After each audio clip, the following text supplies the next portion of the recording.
Doctor Motiur Rehman মণ্ডল ডাঙৰীয়া আৰু বিভিন্ন সময়ত কংগ্ৰেছ দলৰ মনোনীত প্ৰাৰ্থী মহিবুৰ বাপী ৰেহমান ডাঙৰীয়া মোৰ লগত যোগাযোগ কৰিছিল আৰু সদায় মোৰ ইচ্ছা আছিল যে মই আহিবলৈ বিচাৰো, কিন্তু কিবা কাৰণত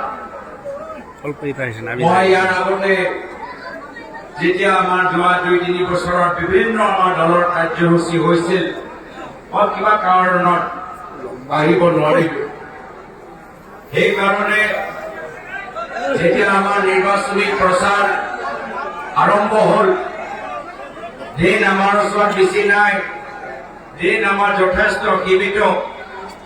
বহুত ঠাইত মোক মাতিছিল, প্ৰায় 126টা সমষ্টিত আমাৰ প্ৰদেশ কংগ্ৰেছৰ অনুষ্ঠান বা প্ৰদেশ কংগ্ৰেছৰ নিৰ্বাচনী সভা আয়োজন কৰা হৈছিল।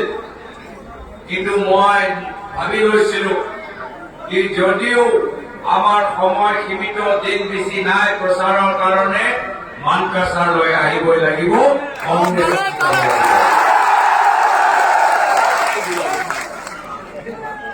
যোৱা বিধানসভা নিৰ্বাচনত মই আপোনালোকৰ ওচৰলৈ আহিছিলো। সেই সময়ত আমি বেলেগ এটা দলৰ লগত মিত্ৰ যোগ কৰিলো আৰু যাৰ ফলত কংগ্ৰেছ দলে প্ৰাক্তন বিধায়ক ডক্টৰ মতিউৰ ৰেহমান মণ্ডল ডাঙৰীয়া এই সময়ত চিটিং এমএলএ আছে, চিটিং এমএলএ, তথাপিও অসমৰ বৃহত্তৰ স্বাৰ্থত মানকাছাৰ কংগ্ৰেছ দলে আৰু ডক্টৰ মতিউৰ ৰেহমান মণ্ডল ডাঙৰীয়া ত্যাগ আৰু বলিদান স্বীকাৰ কৰিলে। এয়া হ'ল কংগ্ৰেছ। আমি প্ৰথমতে অসমৰ বাবে চিন্তা কৰো। আমাৰ আৰু বিজেপি দলৰ মাজত এয়া হ'ল পাৰ্থক্য। বিজেপি দল প্ৰথমে নিজৰ বাবে চিন্তা কৰে, দেশৰ বাবে পিছত চিন্তা কৰে, আৰু কংগ্ৰেছ দল সদায় দেশৰ কথা আগতে চিন্তা কৰে, নিজৰ। সেইকাৰণে যেতিয়া স্বাধীনতা সংগ্ৰাম হৈ আছিল, কংগ্ৰেছ দল আমাৰ বহুতখিনি মানুহ শ্বহীদ হ'ল, কিন্তু আমি চিন্তা নকৰি দেশক স্বাধীন কৰাৰ বাবে আমি সকলোৱে একগোট হলো। আৰু সেই সময়ত RSS দল তেওঁ মাত্ৰ নিজৰ চিন্তা কৰিছিল, মাত্ৰ নিজৰ সাংগঠনিক ভেটি শক্তিশালী কৰা বিচাৰিছিল, আৰু সেইকাৰণে RSS কোনো ভাৰতীয় আমাৰ স্বাধীনতা সংগ্ৰাম আন্দোলনত তেওঁলোকে চামিল নহল।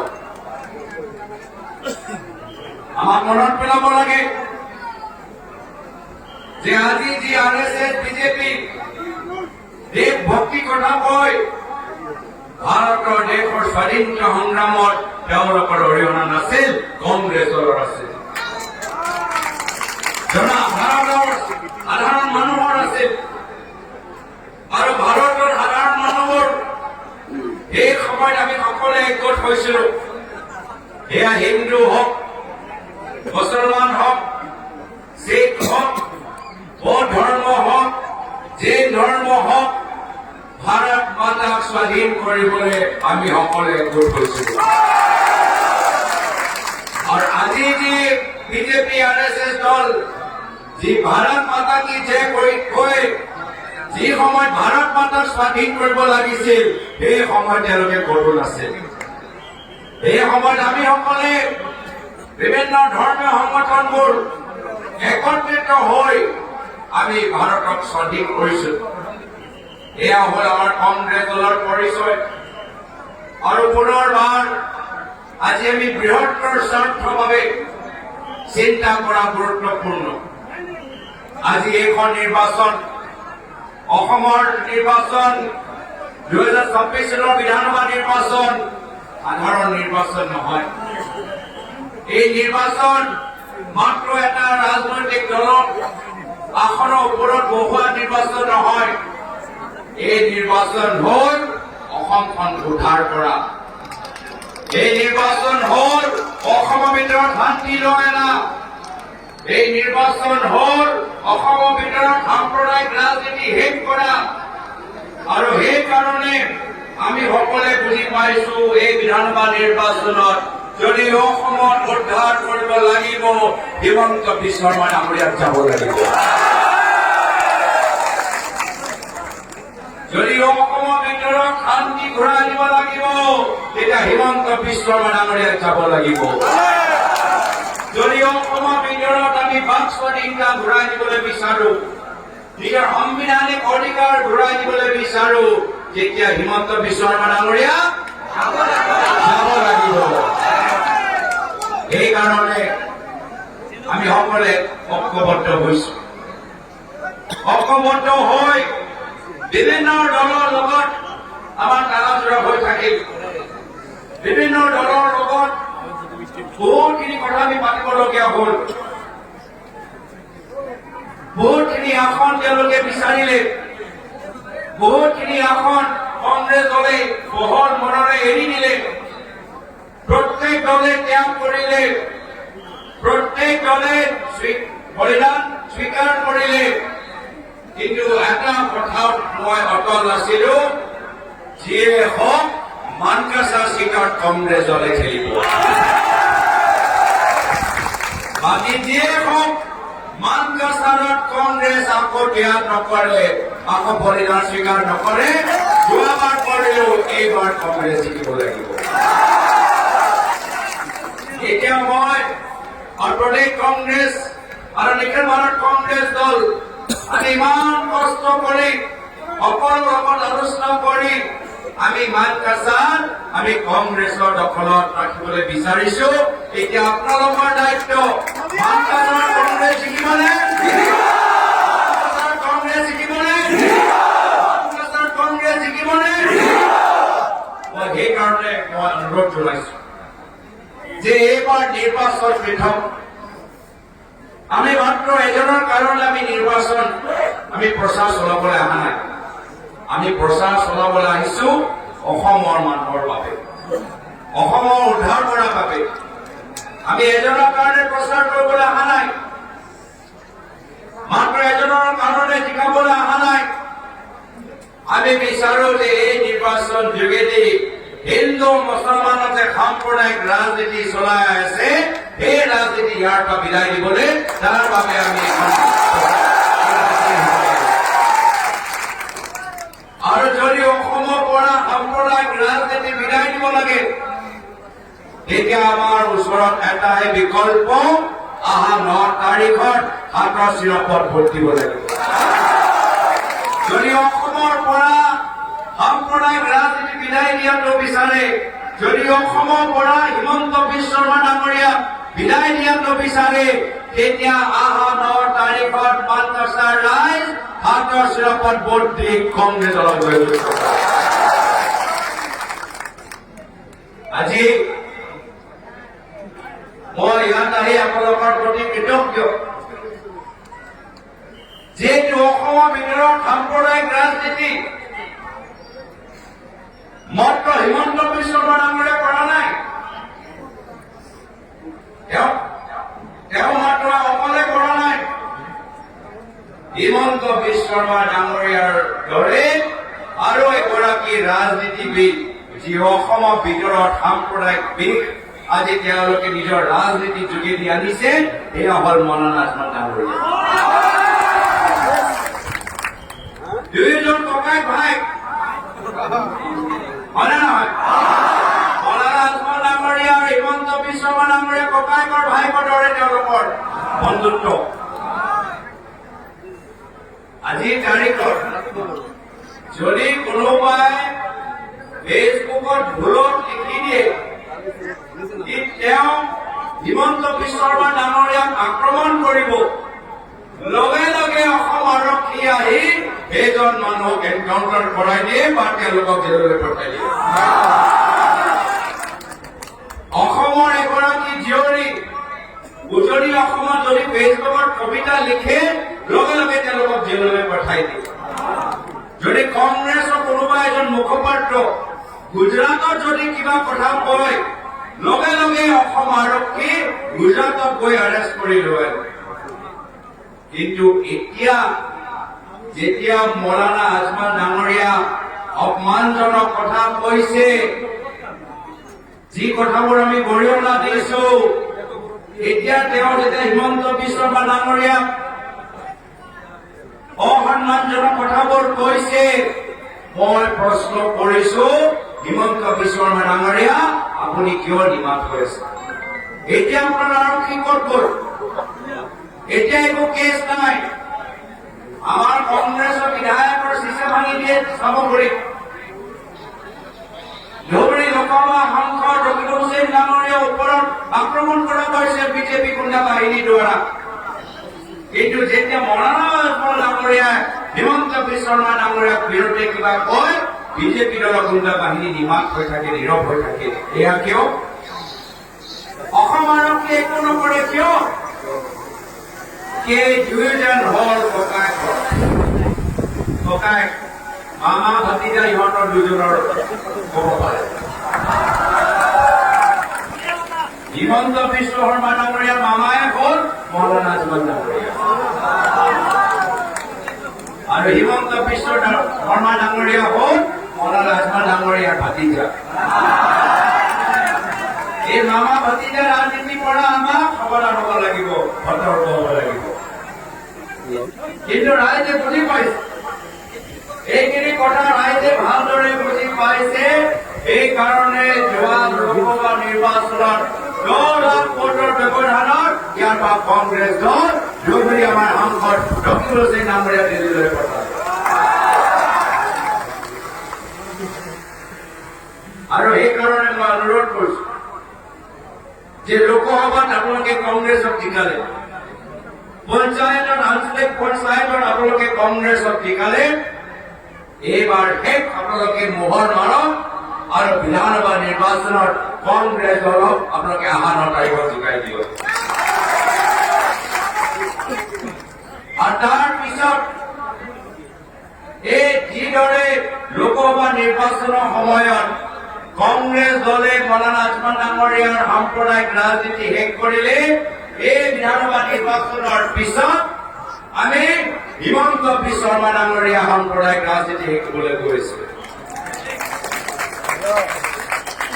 কিন্তু হিমন্ত বিশ্ব শৰ্মা ডাঙৰীয়া আপুনি জানে, তেওঁৰ খুব ৰাজনৈতিকভাৱে খুব কৌশলেৰে কাম কৰে।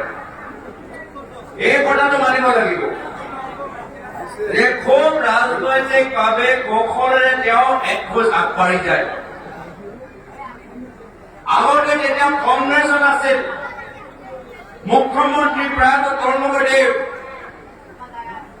বিভিন্ন মানুহৰ বিৰোধিতা কৰাৰ পিছতো এগৰাকী পিতৃৰ দৰে হিমন্ত বিশ্ব শৰ্মা ডাঙৰীয়াক মৰম কৰিলে, হিমন্ত বিশ্ব শৰ্মা ডাঙৰীয়াক মন্ত্ৰী বনালে। আৰু পিছত হিমন্ত বিশ্ব শৰ্মা ডাঙৰীয়াক কি কৰিলে? সেই প্ৰয়াত তৰুণ গগৈদেৱক, সেই প্ৰয়াত তেখেতৰ ৰাজনৈতিক পিতৃৰ ওপৰত আজি তেওঁলোকৰ ওপৰত বিশ্বাসঘাতক কৰিলে। এই কথা প্ৰয়াত তৰুণ গগৈদেৱে নিজেই কৈছিল যে মই কি জানো, যাক মই ইমান মৰম কৰিলো, এদিন সিয়ে মোৰ পিঠিত চুৰি বহাব মই নাজানিছিলো। কিন্তু এয়া হ'ল হিমন্ত বিশ্ব শৰ্মা ডাঙৰীয়াৰ ৰাজনৈতিক কৌশল।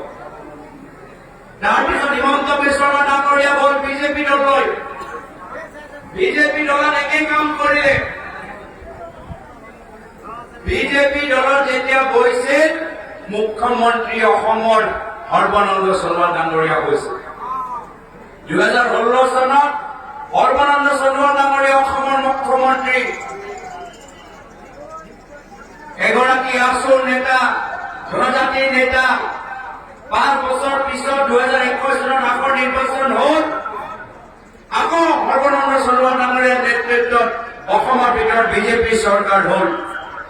সৰ্বানন্দ সোণোৱাল ডাঙৰীয়াৰ নেতৃত্বত বিজেপি চৰকাৰ হ'ল। কিন্তু হিমন্ত বিশ্ব শৰ্মা ডাঙৰীয়া পুনৰবাৰ নিজৰ বিশ্বাসঘাতক চৰিত্ৰ দেখাই সৰ্বানন্দ সোণোৱাল ডাঙৰীয়াক আঁতৰাই নিজেই মুখ্যমন্ত্ৰী আসনৰ ওপৰত বহি গ'ল। এই কাৰণে তেওঁলোকৰ মোহৰ কোন হিমন্ত বিশ্ব শৰ্মা ডাঙৰীয়া কেনেদৰে ৰাজনৈতিকভাৱে এখোজ আগুৱাই যায়, এইখিনি কথা আমাক সাৱধান হৈ চাব লাগিব। আৰু এইবাৰ মানকাছাৰত কি কৰিছে? মানকাছাৰত হিমন্ত বিশ্ব শৰ্মা ডাঙৰীয়া নিজৰ প্ৰক্সি পঠাইছে। প্ৰক্সি জানেনে?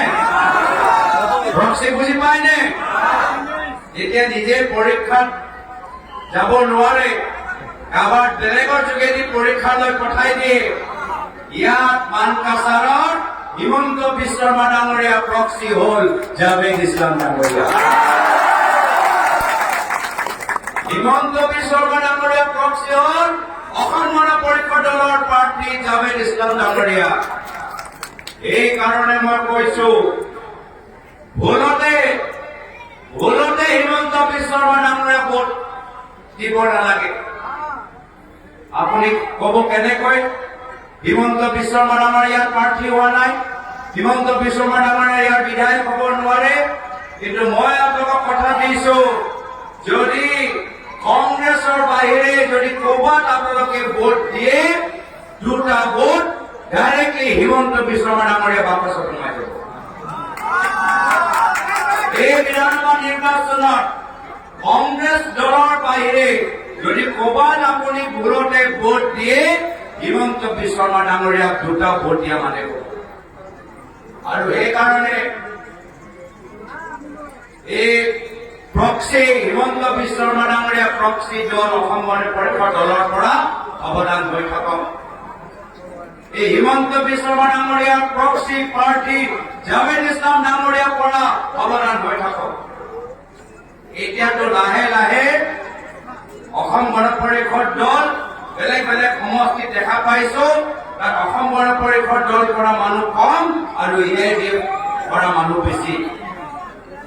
এইদিনা হিমন্ত বিশ্ব শৰ্মা ডাঙৰীয়া বনাই সমষ্টিৰ বিধায়ক গৰিমণি বৰভূঞা ডাঙৰীয়াক লৈ ক'ত গ'ল? তেখেতক অসম গণ পৰিষদ দলৰ ভিতৰত সোমাই দিল। চাওক, আজি অসম গণ পৰিষদ দল আৰু AIDF দলৰ মাজত বেছি পাৰ্থক্য নাই। এই AIDF কৰা মূল মানুহবোৰ এতিয়া অসম গণ পৰিষদ দলৰ ভিতৰত সোমাইছে। যি AIDF দলৰ ভিতৰত মানুহবোৰ যি হিমন্ত বিশ্ব শৰ্মা ডাঙৰীয়াৰ লগত ৰাজনীতি কৰিবলৈ বিচাৰে, হিমন্ত বিশ্ব শৰ্মা ডাঙৰীয়াৰ নেতৃত্ব, হিমন্ত বিশ্ব শৰ্মা ডাঙৰীয়াৰ পৰামৰ্শ অনুসৰি কাম কৰিবলৈ বিচাৰে, এই গোটেইবোৰ AIDF দলৰ মানুহবোৰ এতিয়া AIDF দলৰ স্থান নাপায়, এতিয়া গৈছে ক'ত? অসম গণ পৰিষদ দলৰ ভিতৰত। সেইকাৰণে এই অসম গণ পৰিষদ দলৰ পৰা আমাক সাৱধান হ'ব লাগিব।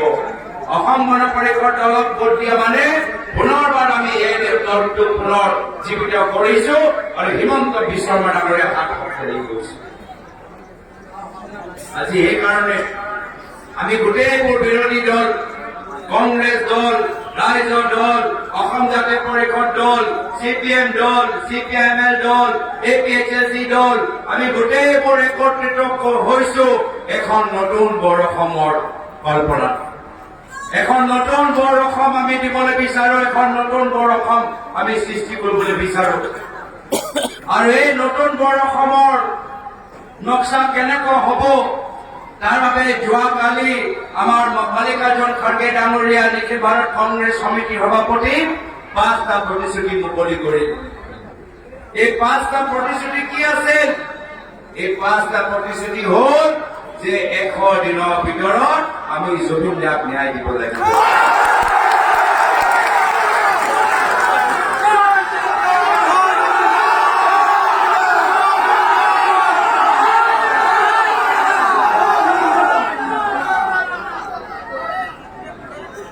জুবিন দাই কৈছিল, মোৰ কোনো ধৰ্ম নাই, মোৰ কোনো ধৰ্ম নাই, মোৰ কোনো ধৰ্ম নাই। তেখেতৰ দৰ্শনৰ বৰ অসম আমি সৃষ্টি কৰিবলৈ বিচাৰো আৰু ন্যায় দিবলৈ বিচাৰো। আমাৰ দ্বিতীয় প্ৰতিশ্ৰুতি হ'ল যে আমাৰ অসমৰ ভিতৰত বয়োজ্যেষ্ঠসকলৰ সংখ্যা বৃদ্ধি হৈছে আৰু বয়োজ্যেষ্ঠসকলক চাবলৈ কোনো নাই। ল'ৰাবোৰ চব বাহিৰত চাকৰি কৰি আছে, হাজিৰা কৰি আছে। হস্পিটেলত গ'লে আজিকালি তেওঁলোকে দৰৱ নাপায়। কোনোবা ঘৰত সোমাই গোটেই পইচাবোৰ লুটি গুচি যায়। এই বয়োজ্যেষ্ঠসকলৰ বাবে প্ৰতি মাহত আমাৰ চৰকাৰ অহাৰ পিছত 1250 টকা আমি পেঞ্চন দিবলৈ আৰম্ভ কৰিম।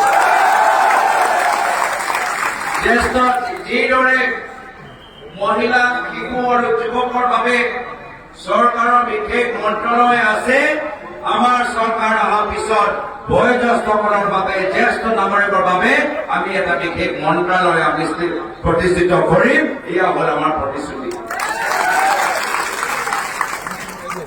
আমাৰ প্ৰতিশ্ৰুতি হ'ল আমাৰ মহিলাসকলক বহুতে আজি নিজৰ ব্যৱসায় আৰম্ভ কৰিবলৈ বিচাৰে, আৰ্থিক সংকটৰ বাবে নিজৰ ব্যৱসায় আৰম্ভ কৰিব নোৱাৰে। আজি এইসকলক আমাৰ কথা হ'ল যে আমি তেওঁলোকক 50,000 টকা দি নিজৰ ব্যৱসায় আৰম্ভ কৰিবলৈ। আজি তাৰিখত মূল্য বৃদ্ধি হোৱাৰ পিছত আমি বিচাৰো যে সকলোৱে কিছুমান উপাৰ্জন মূল্যৰ কামখিনি কৰক। মাত্ৰ এজনৰ হাজিৰা বা এজনৰ দৰমহাত আমি ল'ৰা ছোৱালীবোৰ ডাঙৰ কৰিব নোৱাৰো, উচ্চ শিক্ষা দিব নোৱাৰো। আজিকালি উচ্চ শিক্ষাৰ খৰচ বাঢ়ি গৈছে। আমি সকলোৱে উপাৰ্জন কৰিব লাগিব, যিমানে যিয়ে নহওক। এনেদৰে আমি প্ৰতিশ্ৰুতি ওলাইছো যে আজি চিকিৎসাৰ ক্ষেত্ৰত বহুতখিনি পইচা তাতে খৰচ হয়। আমাৰ চৰকাৰ আহিলে 25 লাখ টকা বিনামূল্য স্বাস্থ্য বীমা আমি আমাৰ মাজত লৈ যাম। বহুত মানুহৰ ভূমি নাই, বানপানী আৰু গৰাখহনীয়াৰ কাৰণে বহুতৰ ভূমি নাই। আমি ভূমিহীন মানুহক ভূমি দিয়া আমি সংকল্প লৈছো। এয়া হ'ল আজি সেইকাৰণে আমি ৰাইজক সেৱা কৰিবলৈ ওলাই আহিছো। যিদৰে প্ৰায়ত তৰুণদেৱে ৰাজনীতিৰ যোগেদি অসমৰ ৰাইজক সেৱা কৰিলে, সকলোকে মৰম কৰিলে, সকলোকে সন্মান কৰিলে, সেই একেই আদৰ্শ লৈ আমি ৰাজনীতিত ভৰি দিছো।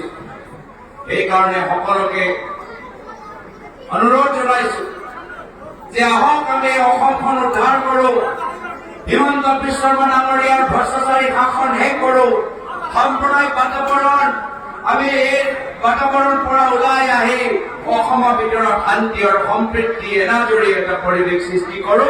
এনেকুৱা এখন চৰকাৰ বনাও যি দুখীয়া মানুহৰ বাবে কাম কৰে। সেইকাৰণে শেষত পুনৰবাৰ আপোনালোকক অনুৰোধ জনাইছো, যদি বিচাৰে অসমৰ উদ্ধাৰ, অহা 9 তাৰিখত আত্মশিৰপত ভৰ্তি কংগ্ৰেছক জয়যুক্ত কৰক, মহিপুৰ বাকী ৰেমানক ইয়াৰ পৰা দিছপুৰলৈ পঠাওক। এইখিনি কথা কৈ নিজৰ সময়